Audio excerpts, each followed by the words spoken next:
So I want to talk about, we were talking about this just before we started the interview, the issue of partisanship and whether Israel is or should remain a bipartisan issue, certainly in America, in the UK, in the Western world. Certainly if we go back 20, 30 years, support for Israel was absolutely something that was across the board a bipartisan issue in America.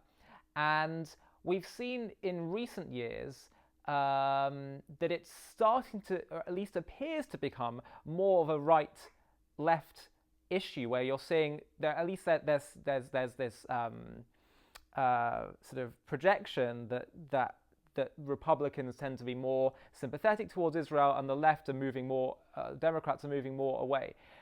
My experience has been that when what the media portrays about politics and political divides aren't necessarily what's actually going on in real life. That actually, most people I've found, when I have discussions with them about politics, about what we want to achieve, about what's important, there aren't actually, on a lot of issues, great divides. And I think for whatever reason, whether it's politicians, whether it's media, whether it's people living in their social media echo chambers, polarization is happening more and more and more. But actually, if you sit down with people and reason with people, of course there will be differences between right and left, but there'll be a lot that people will be able to agree upon, even if there are differences or they're slightly balanced one way or the other. And I think that's why matters like Israel used to be more bipartisan, why you used to see much more moderation in terms of left and the right. And I think it's partly because we're lacking a sense of meaning, identity, and belonging. So everyone's looking for their big thing that they become a fighter for, or a big cause, and so it actually pushes people towards extremes. But we are seeing now this shift from Israel being a bipartisan issue, or at least that's the way it's perceived, to becoming something that's partisan. And some people on the right and on the Republican side are saying, look, the left today have, or at least the populist left, and the Squad and all these kind of groups of people, even though, as I'm sure we'll discuss, you don't believe represents a big chunk of the Democratic Party, but they have adopted a set of values that run counter to Zionism, or to be able to support Zionism or see why Zionism is virtuous, and therefore we have to give up this idea of having bipartisan support for Israel, and it's now just we have to accept it's become a partisan issue. But I wanted to know your take on that, because I'm sure you'll say that no, we need to. There's many moderates in the middle, and we have to capture that ground.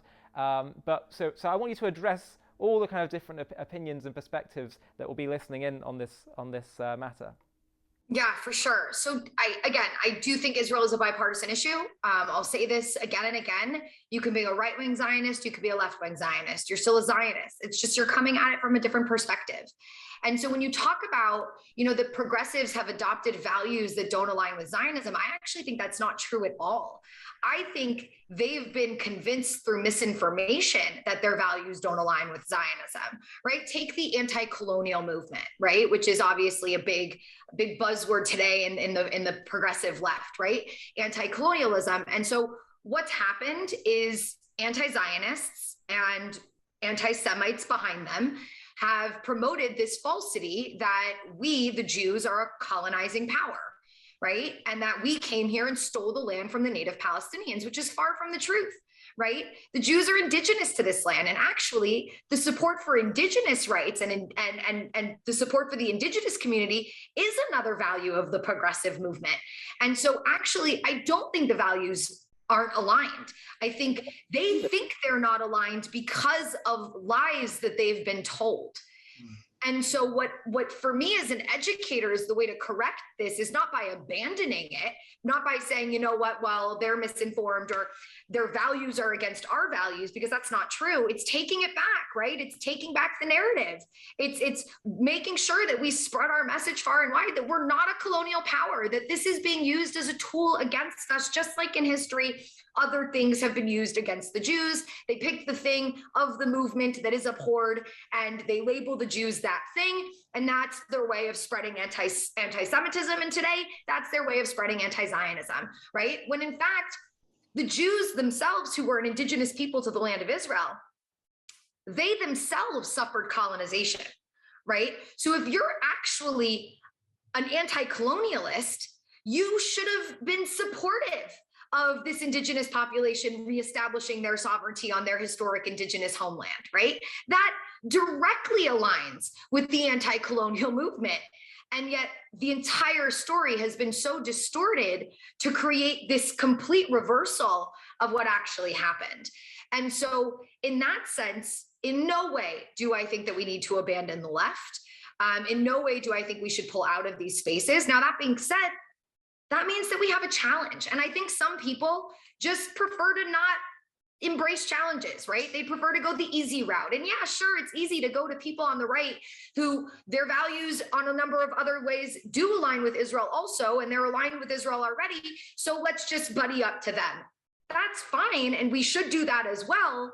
But what are we going to do? What, every time there's a Democratic president, we're just going to sit on our hands for four years and hope for the best? No, right? Embrace the challenge, right? It just means that we have to get better. We have to get better at telling our story. We have to get better at putting out the real information. And that means that we as a Jewish and Zionist community need to get better at educating ourselves and need to get stronger and more proud that if you're in those liberal spaces or those progressive spaces that are saying, well, we don't welcome Zionists, that you don't just say, okay, bye, but you put your foot down and you say, but that doesn't make sense, and explain what Zionism is. And don't fall into the trap. You know, if you study anti-Semitism, and you should, everybody listening, because it is the most unique kind of hatred. And it's not just hatred, there's so much involved in it. But the history of it and the way in which it trends and the way in which we see things repeating themselves, this is just an age-old story. In every generation, Jews are told, oh, you know what? You're not welcome unless you renounce this one thing that we don't like about the Jews, right? And so in Germany, right, it was, we're much more of a secular society, and we're more about science, less about religion. So just renounce your religion and like, you'll be cool. You'll be what we call the good Jew, right? And the good Jews, along with the bad Jews, were all put onto the same cattle cars and sent off to death camps. It didn't eventually stop them from lumping you all together, right? So good Jews, in their minds, are used as long as they can use them. But then when things hit that peak, they'll all be grouped together. So today in this generation, what are they asking us to renounce as Jews? They're asking us to renounce our Zionism. They're saying, if you want to be considered a good Jew, just don't be a Zionist. And what they're essentially asking Jews to do is to let go not only of their outright right to have self-determination, but they're also abandoning their fellow Jews who need Israel as a safe haven, who need Israel to be able to be there to protect us. And so, no, this should not be about a partisan issue. We should continue to strengthen the alliances and the relationships that we have today that are already solidly Zionist, like many people, like you said, on the right, and those who are also on the left. And in the far categories, we should do our damnedest to try to educate, to try to push against the misinformation and make them realize that actually modern day progressive values align with Zionism way more than they ever would align with anti-Zionism. There is a blinding here. Something is blinding them to that reality, and it's misinformation. And I think sometimes it's also just driven by anti-Semitism. There's no two ways about that. I want to just say one more thing also.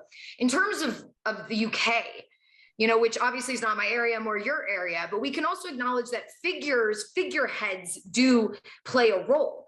And we know that historically, the Labour Party in the UK has been, I mean, it was founded by Jews. The Jewish community has historically voted Labour, the majority of it at least. And so what we saw wasn't something within the labor movement, in my opinion. It was Corbynism, right? It was Jeremy Corbyn and that figurehead that really led to this growing polarization. And I'm not trying to say that then it doesn't exist. It does exist, but let's also acknowledge that with him gone, that could also shift back the other way. Right. So there's something to take into consideration, that figureheads can kind of shift things, but then once they're removed, things can kind of go back to how they were before. And I hope that that happens in the UK. I hope that, British Jews who historically have been labor rights, who could not obviously bring themselves to voting for Jeremy Corbyn, who was an anti-Semite, now feel more comfortable going back and voting for the Labour Party, and with their support of the Labour Party could continue to also express how they feel that the Labour Party should continue to be supportive of the state of Israel. And what's quite interesting actually is that I was talking to some people who were talking to Labour voters during the election and seeing what some of their issues were. And it's very heartening for us to know that actually anti-Semitism came up a lot among working class British people who were typically Labour voters, but they couldn't stomach the whole anti-Semitism issue. So I think we should be heartened by that. So I also want to point out, Zionism. Let's define it, right? We need this definition out there in the world more. Zionism today is the belief in and support for Jewish self-determination in their historic indigenous homeland, right? That's just one ideology, right? The belief that Jews have the right to a state in their own indigenous homeland, right? So that means that you could be, again, a right-wing Zionist, and your values and the way in which you believe policy should be in Israel is going to be one way, right? Or you could be a left-wing Zionist. So the idea that, the Biden administration is going to look the same as a Trump administration is just a misnomer. Of course it's not going to, right? Because Trump came at it from a right-wing Zionist perspective, and Biden comes at it from a more left-wing Zionist perspective. And what does that mean usually? That means that the left's values of human rights, right, and equality feed not only their Zionism in the sense that Jews in Israel, Israelis have the right for human rights, meaning they have the right to defend themselves. They have the right to not live in an environment of terrorism, but so do the Palestinians, right? The Palestinians also have the right to human rights, and they also have the right to self-determination. So I think we also need to just acknowledge that a right-wing Zionist and a left-wing Zionist are going to look different in terms of policy, but the one thing that they will share is the belief in and support for Jewish self-determination in our historic indigenous homeland. And I think regardless of whether you're on the right or the left, surely from a strategic perspective, you should recognize the importance of keeping Zionism a bipartisan issue.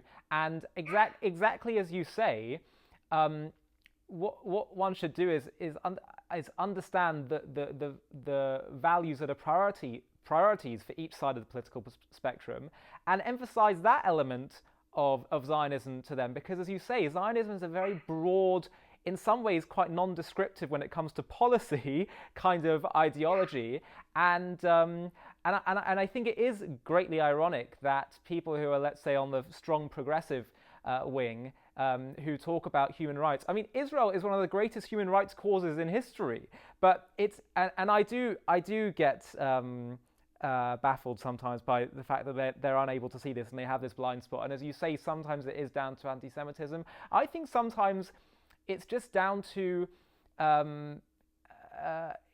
miseducation about who like the original Zionists were, and like what it's all about, and seeing it as some kind of white European colonialist thing. And maybe that did start from anti-Semitic origins, those tropes. But I think my experience has been, when talking to people, they don't have deep-seated anti-Semitic, feelings. They just been miseducated, and therefore, I totally agree with you. We have to have our foot in every single camp. I've been saying to my students for the last 2 months, much of what we are seeing is not driven by hatred. It's not. These people don't have deep-rooted anti-Semitic beliefs. The vast majority of people are driven, unfortunately, by misinformation and ignorance. And that's, I say that as a cry of hope, right? Because it's so much easier to solve ignorance. It's much harder to cure hatred. And so let's focus on those who are misinformed and uninformed, rather than, spending our time torturing ourselves, trying to convince somebody who hates us to not hate us, right? I'd rather talk to somebody and not convince them of anything, but just show them who we really are and what our country is all about and why we insist on having one. Yeah.